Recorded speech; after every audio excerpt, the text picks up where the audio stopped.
Hello friends, स्वागत है तमारू ध हर्षास कुक गुजराती चेनल में। काठियावाड़ी खाणुं बधाने पसंद होय छे, पण घणी बहनोनी मूंझवण होय छे कि बाजरीना रोटला नहीं आवड़ता।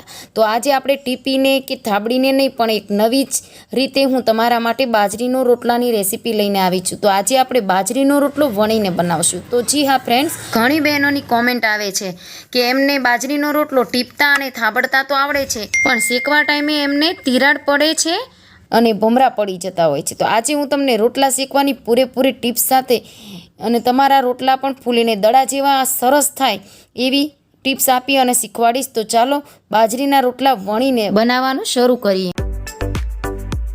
તો સૌથી પહેલાં એક મોટો બાઉલ લેવાનો અને બાઉલ એવો લેવાનું કે આપણે એમાં લોટને મસળી શકીએ। હવે એમાં મેં ચાળણી લઈ લીધી છે અને લોટ હંમેશા જ્યારે લેતા હોય ત્યારે આપણે એને ચાળીને જ વાપરવાનો।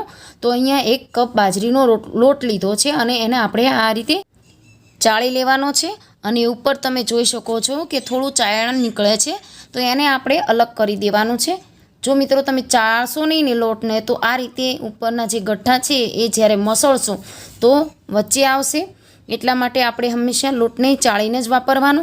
હવે આપણે એમાં સ્વાદ પ્રમાણે એટલે કે અડધી ચમચીથી થોડું ઓછું આપણે એમાં મીઠું લઈશું અને હવે આપણે એમાં થોડું પાણી ઉમેરી અને મીઠું ઓગળે એટલે મીઠા ઉપર થોડું પહેલાં પાણી ઉમેરી દેવાનું। અને અહીંયા મિત્રો આપણે પાણી એડ કરવામાં થોડું ધ્યાન રાખવાનું, થોડું પાણી ઉમેરી અને આપણે લોટને બાંધીશું। જો તમે એકી સામટું પાણી ઉમેરી દેશો તો તમારો લોટ એકદમ ઢીલો થઈ જશે અને રોટલો કરશો એમાં મજા નહીં આવે, એટલે હંમેશા થોડું પાણી એડ કરી અને આપણે લોટને મસળી લેવાનો છે અને ખૂબ જ સરસ રીતે આપણે લોટને મસળવાનો, જેથી લોટમાં ક્રેક પણ નહીં આવે અને ખૂબ જ સરસ રીતે રોટલો બનશે।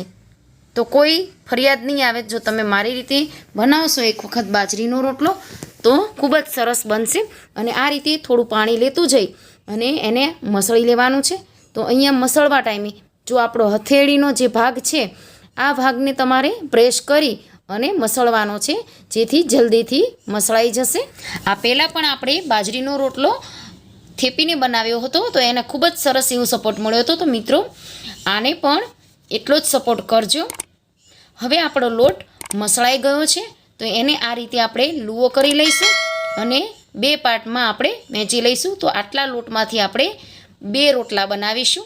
તો મિત્રો 2 લુવા કરી અને એક લુવાને આપણે સાઈડમાં રાખીશું।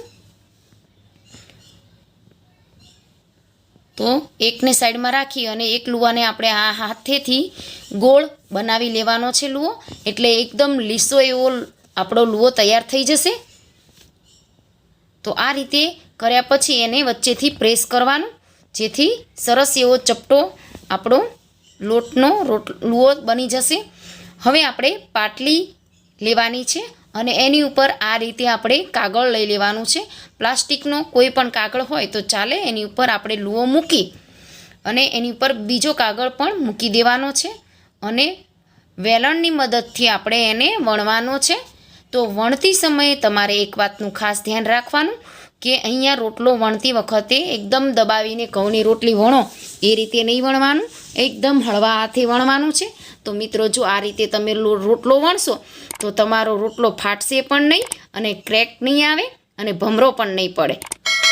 તો આ રીતે આપણે ગોળ મજાનો પાતળો એવો રોટલો વણી લઈશું। તો મિત્રો અહીંયા આપણે જેટલો પાતળો કરવો હોય એટલો રોટલાને પાતળો કરી શકીએ છીએ।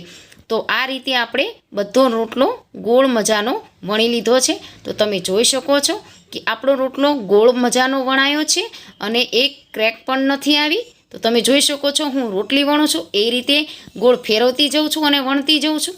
તો આ રોટલો વણવાની ખૂબ મજા આવે છે અને ખૂબ જ સરસ એવો રોટલો થશે।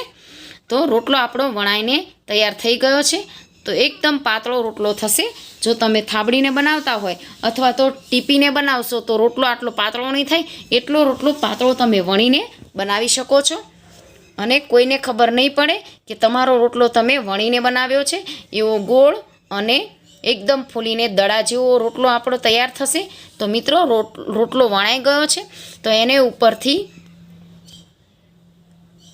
કાગળ હટાવી લઈશું અને આ રીતે એને એક હાથમાં લઈ અને નીચેનું કાગળ પણ આપણે હટાવી લઈશું। તો મિત્રો એકદમ આસાનીથી આ કાગળ હટી જશે। તો તમે જોઈ શકો છો આ રીતે કર્યા પછી બંને હાથમાં તમે લઈ શકો છો। અને હવે આપણે તાવડી ગરમ કરેલી છે, એમાં આપણે રોટલાને રાખી દીધો છે। તો રોટલો નાખતી વખતે આપણે ખાસ ધ્યાન રાખવાનું કે એમાં ભમરો ન પડે। જો તમારે એમાંથી હવા રહી જશે તો ભમરો પડશે। અમારી કાઠિયાવાડી ભાષામાં જો હવા રહી જાય અને થોડું બળી જાય ત્યાં તો એને અમારી ભાષામાં એને ભમરો કહે છે। તો એ ભમરો ના પડે એ વાતનું તમારે ધ્યાન રાખવાનું। તો અહીંયા રોટલો નાખતી વખતે તમારે એકદમ દૂર હાથ નથી રાખવાનો, તાવડીને અડાડીને જ રોટલો નાખવાનો છે અને એકદમ ડર વગર જ રોટલાને મૂકી દેવાનો છે। જો તમે ડરતા ડરતા રોટલાને નાખશો તો તમારો રોટલામાં શ્યોર ભમરો પડશે, હવા રહી જશે। તો હવે 3 મિનિટ પછી તમે જોઈ શકો છો રોટલાને આપણે ઉઠલાવી અને એને પર ઉપર હાથ ફેરવી અને હવા નથી રાખવાની, એ રીતે આપણે રોટલાને ફેરવી લેવાનો છે। તો અહીંયા બહુ વધારે ન ચડે એ વાતનું ધ્યાન રાખવાનું। થોડો કાચો પાકો હોય ત્યારે જ ફેરવી લેવાનો અને બીજી સાઈડ થોડો વધારે શેકવાનો છે મિત્રો। અહીંયા આપણે કાચો પાકો નહીં રાખવાનો, થોડો વધારે શેકી લઈશું।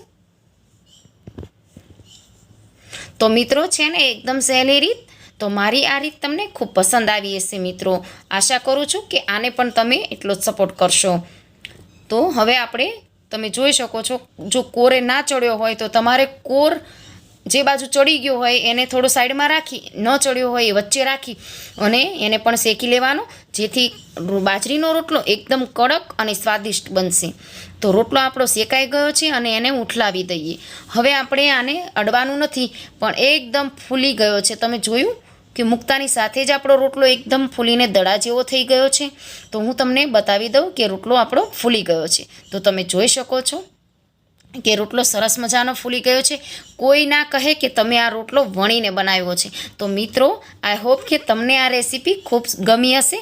તો તમે ચોક્કસથી આ રીતે બનાવજો અને ચેનલને ખૂબ જ સપોર્ટ કરજો। તો આવી નવી નવી ટિપ્સ અને નવી નવી રેસીપી હંમેશા તમને મળતી રહે એના માટે તમે ચેનલને સબસ્ક્રાઈબ કરી દેજો નવા આવ્યા હોય તો। અને વિડીયો ગમે તો લાઇક અને કોમેન્ટ જરૂરથી કરજો, જેથી તમારી કોમેન્ટ આવશે તો મને ખબર પડી જશે કે તમને આ રેસીપી ખૂબ ગમી છે। તો મિત્રો પ્લીઝ સપોર્ટ કરજો।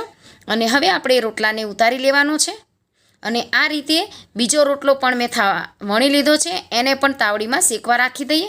હવે જે પહેલો રોટલો આપણો તૈયાર થઈ ગયો છે એને આપણે એકદમ કાઠિયાવાડી સ્વાદ દેવા માટે આપણે એમાં એકદમ વધારે પડતું ઘી, અમારે કાઠિયાવાડીમાં વધારે પડતું ઘી લગાવવામાં આવે છે। ઘીનું પ્રમાણ હંમેશા વધારે હોય છે। તો આ રીતે ખાડા પાડી અને તમે ઘી લગાવી દો, જેથી ઘી અંદર પણ સરસ મજાનું લાગી જશે। તો તમે જોઈ શકો છો હું રોટલાને અડું છું એમ છતાંય રોટલો ફૂલીને પાછો હતો ને ત્યાં આવી જાય છે। તો આ રીતે ફૂલીને દડા જેવા રોટલા તમારા ઘરમાં બધાને પસંદ આવશે। તો એકવાર જરૂરથી આ રીતે બનાવજો। આપણો બીજો રોટલો પણ બનીને તૈયાર છે। તો એને પણ તમારે બીજી આ રીતે કાઠિયાવાડમાં આ રીતે એને સર્વ કરવામાં આવે છે। તો તમારે વધારે પડતો સ્વાદ દેવા માટે આ રીતે એનું પડ ખોલી દેવાનું અને હવે આપણે એમાં એકદમ થીનું ઘી લઈ અને એમાં આપણે લગાવવાનું છે। તો ઘી લગાવ્યા પછી આ રીતે બધે એને સ્પ્રેડ કરી દેવાનું, જેથી રોટલો ખૂબ જ ઘી પી અને સરસ મજાનો થઈ જાય। તો કાઠિયાવાડી ખાવામાં આ રીતે રોટલો સર્વ કરવામાં આવે છે। હવે આપણે પડ બંધ કરી એના ઉપર પણ આપણે ઘી લગાવીશું।